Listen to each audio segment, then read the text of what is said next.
வணக்கம். இன்று நாம் பார்க்கக்கூடிய பதிவு என்னவென்றால் 2026 குரு பெயர்ச்சி பலன்கள். இந்த 2026 குரு பெயர்ச்சியில பார்த்துட்டீங்கன்னா, இன்னைக்கு நம்ம பார்க்கறது தனுசு ராசிங்க. இந்த தனுசு ராசிக்காரர் அன்பர்களுக்கு போன ஒரு வருஷமாவே குரு பகவான் 7ஆம் இடத்துல இருந்தாலும் கூட, இவங்களுக்கு குரு கேந்திராதிபதிய தோஷம் அப்படிங்கிறது போன ஒரு வருஷம் இருந்துச்சுங்க.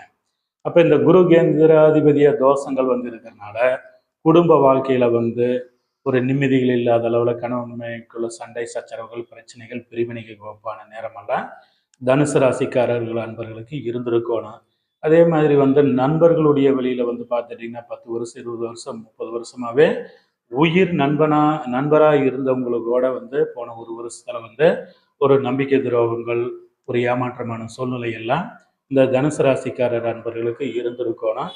சில நேரங்களில் பொருள் விரயங்கள் வீட்டில் ஏதாவது பொருள் காணாமல் போகக்கூடிய சூழ்நிலை எல்லாம் இந்த தனுசு ராசிக்காரர் அன்பர்களுக்கு இருந்திருக்கணும்.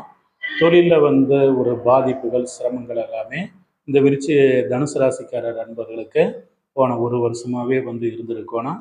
இதெல்லாம் இந்த குரு பயிற்சிக்கு பின்னாடி குரு பகவான் ஜூன் 2ஆம் தேதி அன்னைக்கு குரு பகவான் பயிற்சி அடைகிறார். அப்போ இந்த குரு பயிற்சியாகப்பட்டது தனுசு ராசிக்காரர் அன்பர்களுக்கு 8ஆம் இடத்துல குரு பகவான் அடைந்து வர்றதுனால இந்த குரு கேந்திராதிபதி தோஷத்திலிருந்தெல்லாம் விலகி 8ஆம் இடத்துல குரு பகவான் மறைஞ்சிருந்தாலும் கூட முழு உச்ச பலத்தோடு இருக்கிறதுனால ஒரு பொருளாதார செல்வாக்குகளும் குடும்பத்தில் ஒரு நிம்மதியான வாழ்க்கையும் எதிர்பார்க்கக்கூடிய காரியங்கள்ல வெற்றிகள், அதே மாதிரி தெய்வ வழிபாடுகள் ஆன்மீக நாட்டங்கள் அத்தனையுமே ஒரு அதிகரிக்கக்கூடிய ஒரு சூழ்நிலைகளும் சில ஜாதகர்கள் ஒரு தூரதேச ஆன்மீக பயண சுற்றுலா அப்படிங்கிறது காசி ராமேஸ்வரம் இது மாதிரி தூரதேச யாத்திரைகள்லாம் போய் பயணப்பட்டு தெய்வ வழிபாடுகள் ஆன்மீக வழிபாடுகள் செய்யக்கூடிய ஆண்டாகத்தான் இந்த வருடமாகப்பட்டது அமையப்போகுது.